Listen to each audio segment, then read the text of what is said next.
જ્યારે સમય આવે છોડી દેવાનું, નથી છૂટતું. પછી કોક છોડાવે પછી છૂટે એના કરતા પહેલેથી જ સમય આવે એટલે છોડી દેવાનું વાલા.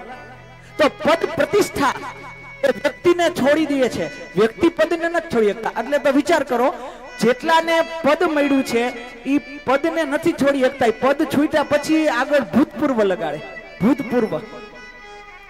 એટલે મને પદનું ભૂત વળગ્યું છે, હજી મેં છોડ્યું નથી. પૂર્વમાં એ ભૂતનું પદ મને મળ્યું છે, ભૂતપૂર્વ. એક ટ્રેનમાં એક વૃદ્ધ બેઠા હતા, એક યુવાન આવ્યો કે આગા જાઓ, બેસવા દો. એટલે વૃદ્ધ હાથ જોડીને કીધું, એમ ન બોલો મારી સામે, કે જવા દો, તમારે જગ્યા જોઈ છે? તો કે હા. તો મારી સામે બે હાથ જોડી વિનંતી કરીને એમ કહો કે ભૂતપૂર્વ નવયુવાન, ભૂતપૂર્વ યુવાન, તમે મને જગ્યા આપો. આવું કયો તો હું જગ્યા આપીશ.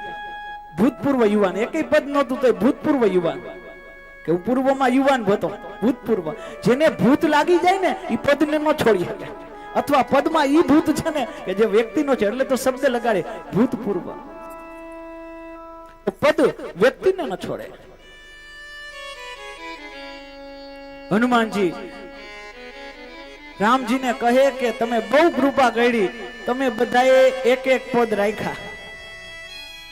સુગ્રીવને એક પદ દીધું ને વિભીષણને, અને તમે એક જ પદ રાખ્યું. તમારા કરતા તો હું ભાગ્યશાળી છું.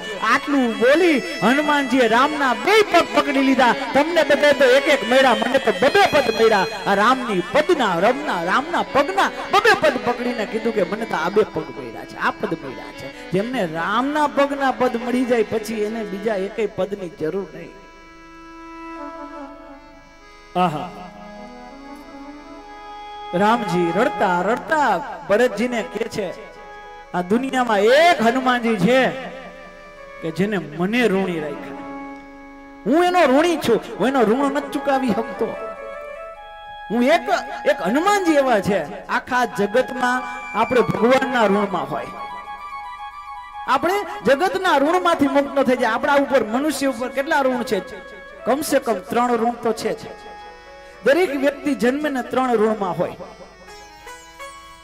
એક માતૃ ઋણ, એક પિતૃ ઋણ, એટલે માતા પિતાને તમે એકમાં લઈ શકો, દેવ ઋણ અને ઋષિના ઋણમાં. આ ઋણમાંથી મુક્ત થવા માટે શું કીધું કે મા બાપના ઋણમાં વ્યક્તિ એટલો છે ને કે જીવતા જીવતા ચામડી ઉતારે, એના પગરખા બનાવે અને મા બાપને એ પગરખા પહેરાવે અને એની જાત્રા કરાવે ને તોય માણસ મા બાપના ઋણમાંથી મુક્ત નથી થતો.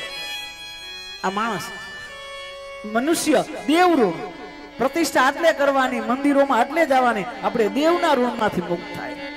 અને બેનોને ખબર હશે, હામા પાચમ, ઋષિ પાચમ, હામા પાચમ, ઋષિ પાચમ. ઈ ઋષિ પાચમ ઈ ઋષિના ઋણમાંથી મુક્ત થવા માટે છે.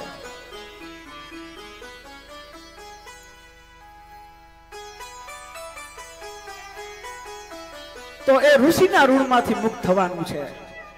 અને આ 3 ઋણમાંથી આપણે મુક્ત થાય તો આપણે મનુષ્ય દેવ ઋણમાંથી મુક્ત થાય.